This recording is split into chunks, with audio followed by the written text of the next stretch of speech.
Hello दोस्तों, एक बार फिर से स्वागत है आप सभी को एग्ज़ाम रिजल्ट पर। तो दोस्तों, जो आपका बचा हुआ पार्ट था क्लास 8 का हिस्ट्री चैप्टर 9 से लेकर के चैप्टर 14 तक, और इससे पहले हम चैप्टर 1 से लेकर चैप्टर 8 तक हम आपको पढ़ा चुके हैं। वो वीडियो नहीं देखे हैं तो जाकर वीडियो देख लीजिएगा। तो बचा हुआ चैप्टर था आपका चैप्टर 9 से लेकर के चैप्टर 14 तक। तो आज की इस वीडियो में पढ़ेंगे क्लास 8 का हिस्ट्री चैप्टर 9 से लेकर के चैप्टर 14 तक। जितने भी प्रश्न दिया हुआ है चैप्टर वाइज वो सभी प्रश्न को पढ़ेंगे, ठीक है। और आज की वीडियो में यह चैप्टर समाप्त हो जाएगी, ठीक है।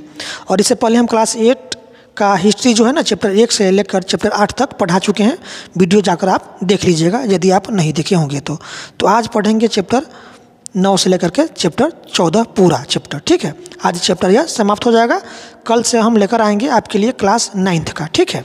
क्लास 9th का हिस्ट्री होगा, ज्योग्राफी होगा, उसके बाद आपका साइंस होगा, ठीक है। तो चलिए शुरुआत करते हैं इस चैप्टर का पहला प्रश्न से। यह चैप्टर का नाम है आपका महिला की स्थिति एवं सुधार। पहला क्वेश्चन से शुरुआत करते हैं। पहला प्रश्न है आपके सामने, किस सदी तक महिलाओं की स्थिति अच्छी नहीं थी? तो यह था आपका 19वीं सदी। अगले प्रश्न की ओर चलते हैं। अगला प्रश्न है आपके सामने, भारतीय समाज सुधारकों में सबसे पहले किनका नाम आता है? तो यह आपका आता है राजा राम मोहन राय का। अगले प्रश्न की ओर चलते हैं। अगला प्रश्न है आपके सामने कि ब्रिटिश सरकार ने किस वर्ष में राजा राम मोहन राय का समर्थन करते हुए सती प्रथा के विरोध में कानून बना दिया था? तो बनाया था यह 1829 में। अगले प्रश्न की ओर चलते हैं। अगला प्रश्न है आपके सामने, किसने प्राचीन ग्रंथों का हवाला देते हुए विधवा विवाह के पक्ष में आंदोलन चलाया? तो यह चलाने वाला था ईश्वरचंद्र विद्यासागर। अगले प्रश्न की ओर चलते हैं। अगला प्रश्न है आपके सामने, आर्य समाज की स्थापना किसने किया था? यह क्या करने वाला था आपका स्वामी विवेकानंद। अगले प्रश्न की ओर चलते हैं। अगला प्रश्न आपके सामने है, किसने महिला उत्थान के लिए शिक्षा पर बल दिया? तो यह देने वाला था आपका स्वामी विवेकानंद। अगले प्रश्न की ओर चलते हैं। अगला प्रश्न है आपके सामने, किस वर्ष बाल विवाह निषेध अधिनियम पारित हुआ? तो यह हुआ था 1929 में। अगले प्रश्न की ओर चलते हैं। अगला प्रश्न आपके सामने है कि स्त्रियों की असमानता की स्थिति पर पहली बार किसके द्वारा प्रश्न चिन्ह लगाया गया? तो यह था आपका अंग्रेजों के द्वारा। अगले प्रश्न की ओर चलते हैं। अगला प्रश्न आपके सामने है कि शिक्षा किस वर्ग की महिलाओं तक सीमित रही? तो यह था आपका उच्च वर्ग तक। अगले प्रश्न की ओर चलते हैं। अगला प्रश्न आपके सामने है कि विधवा पुनर्विवाह के प्रति किसने अपना जीवन समर्पित कर दिया? तो यह करने वाला था आपका ईश्वरचंद्र विद्यासागर। अगले प्रश्न की ओर चलते हैं। अगला प्रश्न है कि बाल विवाह निषेध अधिनियम विवाह के लिए लड़कियों की आयु क्या बताया गया? तो 16 वर्ष। अगले प्रश्न की ओर चलते हैं। अगला प्रश्न है आपके सामने, सती प्रथा का अंत कब किया गया? तो 1929 में। अगले प्रश्न की ओर चलते हैं। अगला प्रश्न आपके सामने है कि रामकृष्ण मिशन की स्थापना किसने किया? तो यह था आपका स्वामी विवेकानंद। अगले प्रश्न की ओर चलते हैं। अगला प्रश्न है कि अलीगढ़ मुस्लिम विश्वविद्यालय की स्थापना किसने किया? तो यह था आपका सर सैयद अहमद खां। अगले प्रश्न की ओर चलते हैं। अगले प्रश्न आपका है प्रश्न नंबर है 16। प्रश्न नंबर 16 है, प्रश्न नंबर 16। अगला प्रश्न है प्रश्न नंबर 16। प्रश्न नंबर 16 है, तो यहाँ पर प्रश्न नंबर 15 है पहला। देखिए प्रश्न नंबर 16 नहीं, प्रश्न नंबर होगा यहाँ पर उच्च वर्ग तक। ये कहाँ चला गया?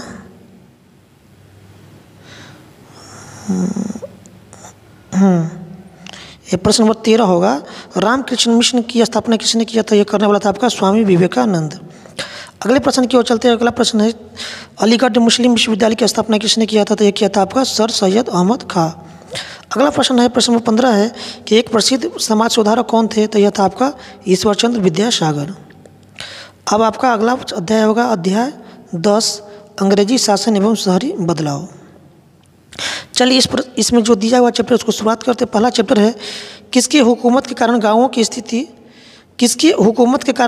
की शांति समृद्धि एवं संस्कृति को ह्रास होने लगा था? तो यह था आपका ब्रिटिश।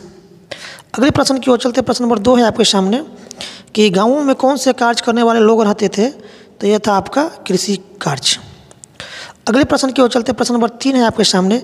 किस सदी में मुगलों द्वारा बसाए गए शहर विशाल भवनों एवं समृद्धि के लिए प्रसिद्ध थे? तो यह था आपका 16वीं से 17वीं सदी। अगले प्रश्न की ओर चलते हैं। प्रश्न नंबर 4 है आपके सामने। मुगल शासन एवं सत्ता के प्रमुख शहर कौन कौन थे? तो यह था आपका ए और बी, यानी आगरा और दिल्ली। ठीक है, आगरा, दिल्ली और लाहौर था।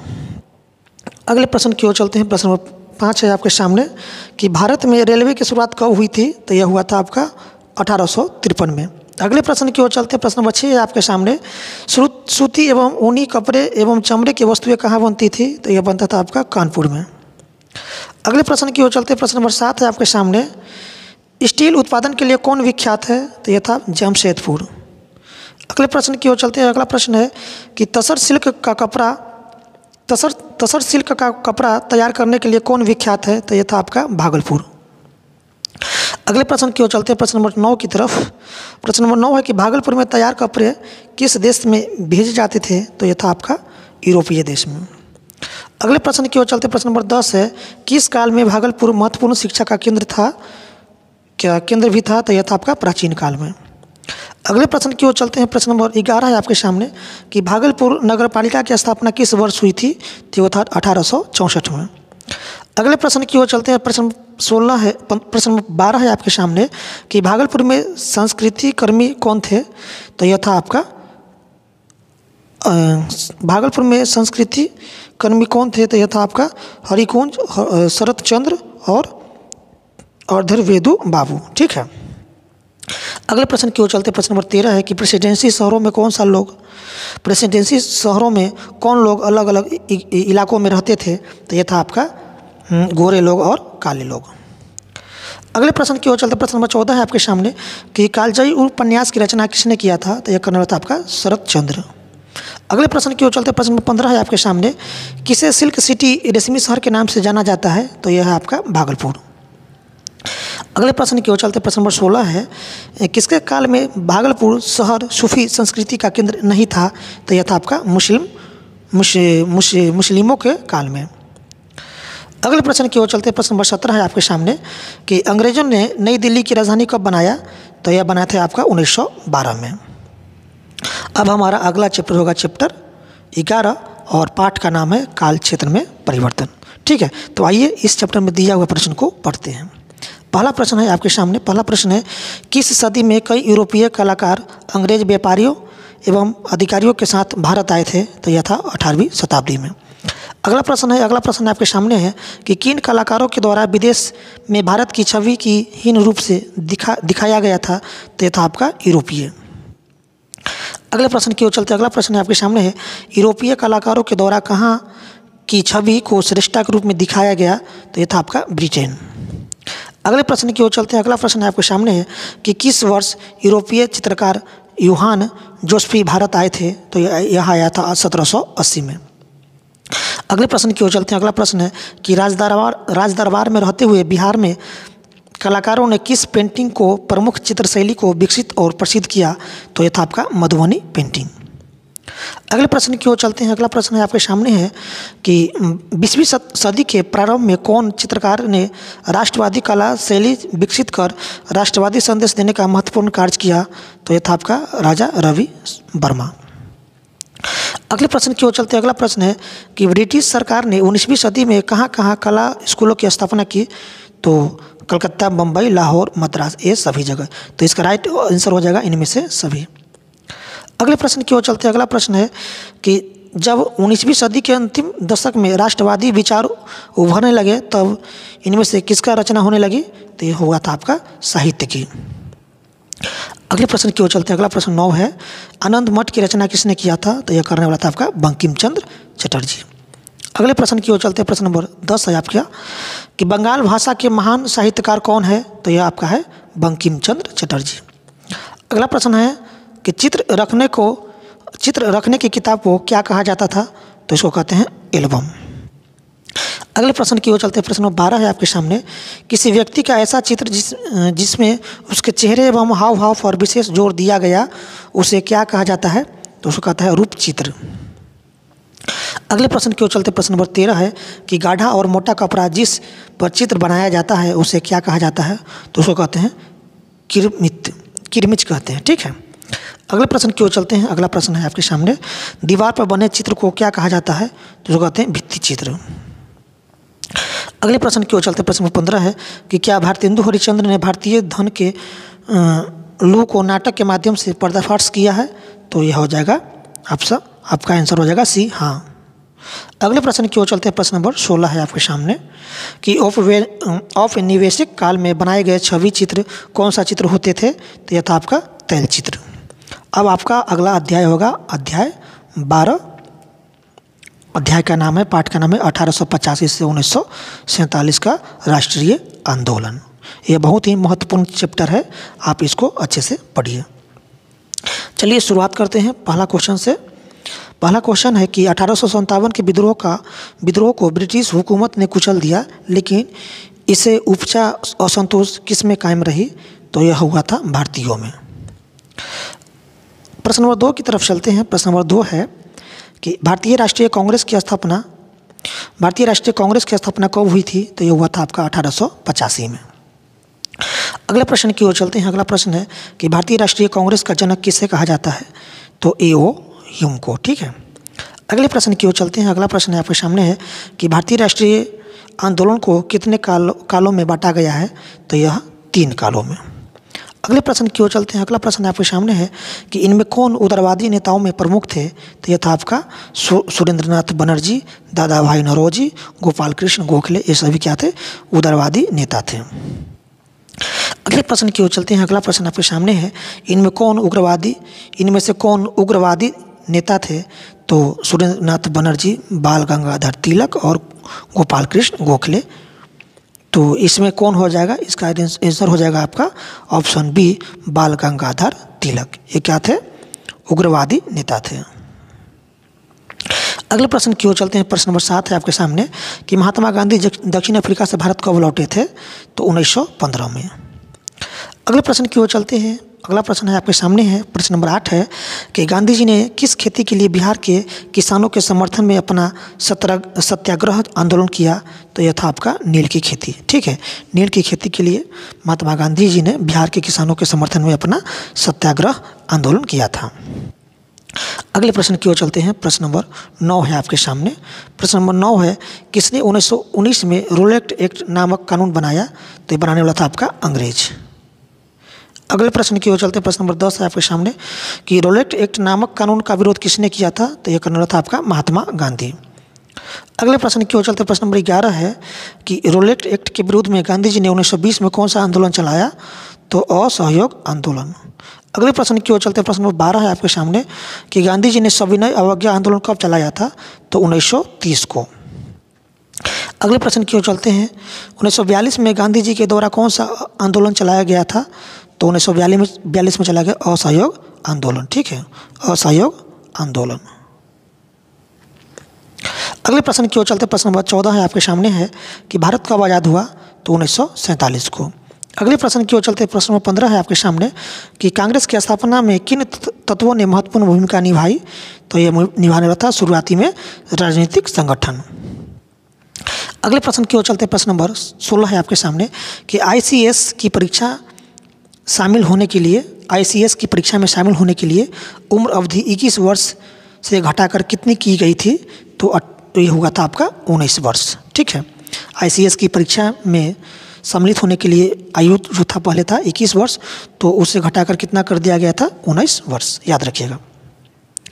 अगले प्रश्न की ओर चलते हैं। अगला प्रश्न आपके सामने प्रश्न नंबर 17 है कि समाचार पत्रों ने किन किन विचारों को लोकप्रिय बनाया? तो ये आपका हो जाएगा प्रतिनिधात्मक व्यवस्था और स्वतंत्रता एवं लोकतांत्रिक व्यवस्था। ए और बी इसका जो है ना राइट ऑप्शन हो जाएगा। अगले प्रश्न की ओर चलते हैं। अगला प्रश्न है कि बंग भंग के बाद पूरे बंगाल में क्या हुआ था? तो यह हुआ था शोक दिवस मनाया गया, विदेशी वस्तुओं को बहिष्कार किया गया था और लोगों ने उपवास रखा था। ठीक है, तो इसका ऑप्शन डी हो जाएगा इनमें से सभी। अगला प्रश्न की ओर चलते हैं। अगला प्रश्न आपके सामने है कि महात्मा गांधी ने सत्याग्रह का पहला प्रयोग कहाँ किया? तो यह किया था आपका चंपारण में। प्रश्न नंबर 20 की तरफ चलते हैं। प्रश्न नंबर 20 कहता है कि रूलेट एक्ट के विरुद्ध में सभा कहाँ हो रही थी? तो यह हो रहा था आपका जलियांवाला बाग में। अगले प्रश्न की ओर चलते हैं। प्रश्न नंबर 21 है कि कैसरे हिंद की उपाधि किसने त्याग दिया? तो यह त्यागने वाला था आपका महात्मा गांधी। अगले प्रश्न की ओर चलते हैं। अगला प्रश्न आपके सामने है। प्रश्न नंबर 22 है कि लॉर्ड कर्जन ने राष्ट्रीयता की भावना को कुचलने के उद्देश्य से बंगाल विभाजन कब किया था? तो यह किया था आपका 1905 में बंगाल विभाजन किया था। कौन? लॉर्ड कर्जन ने। अब आपका अगला चैप्टर है चैप्टर 13 और आपका पाठ का नाम है स्वतंत्रता के बाद विभाजित भारत का जन्म। ठीक है, आपका अगला चैप्टर है चैप्टर 13, पाठ का नाम है स्वतंत्रता के बाद विभाजित भारत का जन्म। चलिए शुरुआत करते हैं, लगाते हैं पहला क्वेश्चन आपके सामने। इस चैप्टर का पहला प्रश्न है कि भारतीय संविधान कब लागू हुआ था? तो यह हुआ था 26 जनवरी 1950 को। अगले प्रश्न की ओर चलते हैं। अगला प्रश्न आपके सामने है कि लगभग कितने देशी रियासतों को भारत में मिलाना भी एक महत्वपूर्ण समस्या थी? तो ये था आपका 500। अगले प्रश्न की ओर चलते हैं। अगला प्रश्न आपके सामने है कि वर्षों पहले हमने भविष्य की प्रतिज्ञा दी थी, किसके भाषण का अंश है? तो यह आपका जवाहरलाल नेहरू का। अगले प्रश्न की ओर चलते हैं। अगला प्रश्न आपके सामने है। प्रश्न नंबर 4 है कि आज़ादी के समय भारत के पास कौन सी समस्या नहीं थी? तो यह था आपका नेतृत्व की समस्या। अगले प्रश्न की ओर चलते हैं। प्रश्न नंबर 5 है आपके सामने कि क्या भारत खाद्यान्न के क्षेत्रों में आत्मनिर्भर था? तो इसका आंसर हो जाएगा नहीं। अगले प्रश्न की ओर चलते हैं। प्रश्न नंबर 6 है आपके सामने। प्रश्न नंबर 6 है कि विभाजन के समय सबसे बड़ी समस्या क्या थी? तो यह था आपका धार्मिक उन्माद। अगले प्रश्न की ओर चलते हैं। प्रश्न नंबर 7 है आपके सामने कि भाषा के आधार पर सबसे पहले किस राज्य का गठन हुआ? तो ये सबसे पहले हुआ था आंध्र प्रदेश का। ठीक है, भाषा के आधार पर। अगले प्रश्न की ओर चलते हैं। अगला प्रश्न आपके सामने है कि अगर हिंदी उन पर थोपी गई तो बहुत सारे लोग भारत से अलग हो जाएंगे, किसने कहा था? तो यह कहने वाला था आपका कृष्णमाचार्य थे। ठीक है, अगले प्रश्न की ओर चलते हैं। प्रश्न नंबर 9 है आपके सामने, योजना आयोग का गठन कब किया गया? तो किया गया था यह 1950 में। ठीक है, योजना आयोग का गठन कब किया गया था? 1950 में। अगले प्रश्न की ओर चलते हैं। अब अगला प्रश्न है कि संपूर्ण क्रांति का नारा किसने दिया था? तो यह देने वाला था आपका जयप्रकाश नारायण। अगले प्रश्न की ओर चलते हैं। अगला प्रश्न आपके सामने है, किसके अंतर्गत देश के सभी लोगों को समानता प्रदान की गई थी? तो यह है भारत। अगले प्रश्न की ओर चलते हैं कि देश भर में किसके आधार पर राज्यों का पुनर्गठन किया गया? तो यह था आपका भाषा के आधार पर, और भाषा के आधार पर पहला राज्य बनने वाला यह था आपका आंध्र प्रदेश। अगले प्रश्न की ओर चलते हैं। अगला प्रश्न आपके है प्रश्न नंबर 13 है कि किस भाषा को राजभाषा का दर्जा प्रदान किया गया? तो यह आपका हिंदी। अगले प्रश्न की ओर चलते हैं। प्रश्न नंबर 14 है आपके सामने है कि भाषाई आधार पर राज्यों के पुनर्गठन का विरोध किसने किया था? तो यह करने वाला था आपका वल्लभ भाई पटेल और जवाहरलाल नेहरू, दोनों ने किया था। भाषाई आधार पर राज्यों के पुनर्गठन का विरोध करने वाले, ठीक है, ये दोनों थे। अगले प्रश्न की ओर चलते हैं। अगला प्रश्न आपके सामने प्रश्न नंबर 15 है कि पोखरण का पहला परीक्षण किसके प्रधानमंत्रित्व काल में हुआ था? तो ये हुआ था राजेंद्र प्रसाद के समय। अगला प्रश्न की ओर चलते हैं। प्रश्न नंबर 16 है कि नीति आयोग का गठन कब किया गया था? तो ये हुआ था 1 जनवरी 2015 को। ठीक है, इसका पहले नाम था इसका योजना आयोग। ठीक है, लेकिन इसका अब नाम बदल कर क्या हो गया? नीति आयोग। इसका गठन कब हुआ था? 1 जनवरी 2015 को, याद रखिएगा। अगले प्रश्न की ओर चलते हैं। अगला प्रश्न है आपका कि गुट निरपेक्षता की नीति किस देश ने अपनाई? तो यह अपनाने वाला था भारत। गुट निरपेक्षता की नीति अपनाने वाला देश कौन था? यह था आपका भारत था। अब आपका ये चैप्टर समाप्त हुआ। अगला चैप्टर आपका है चैप्टर 14। अगला अध्याय आपका अध्याय 14 है और इसका नाम है पाठ का हमारे इतिहासकार कालीकिंदर दंत। चलिए इसमें जो दिया हुआ प्रश्न उसको पढ़ते हैं एक एक करके। पहला प्रश्न है कि आधुनिक भारत में किनका नाम प्रसिद्ध है? तो यह है आपका कालीकिंकर दंत का। अगले प्रश्न की ओर चलते हैं। अगला प्रश्न आपके सामने है, किसने बिहार और बंगाल की अंतिम 3 शताब्दियों के इतिहास का गहन अध्ययन एवं मंथन किया? तो यह करने वाला था आपका डॉक्टर कालीकिंकर दंत। अगले प्रश्न की ओर चलते हैं। अगला प्रश्न है आपके सामने कि डॉक्टर काली किंकर दंत का जन्म कब और कहाँ हुआ? तो ये हुआ था आपका 1905 में बंगाल में। अगले प्रश्न की ओर चलते हैं। अगला प्रश्न आपके सामने है कि डॉक्टर काली किंकर दंत 1927 ईस्वी में किस विश्वविद्यालय से एमए किया? तो यह किया था आपका बिहार से। अगले प्रश्न की भागलपुर से किया था, ठीक है, बिहार के भागलपुर से किया था, याद रखिएगा। अगले प्रश्न की ओर चलते हैं। अगला प्रश्न आपके सामने है। प्रश्न नंबर 5 है कि किस वर्ष में कालीकिंकर दंत ने पटना कॉलेज के इतिहास विभाग के व्याख्याता नियुक्त हुए? तो ये हुआ था 1930 में। अगले प्रश्न की ओर चलते हैं। प्रश्न नंबर 6 है आपके सामने।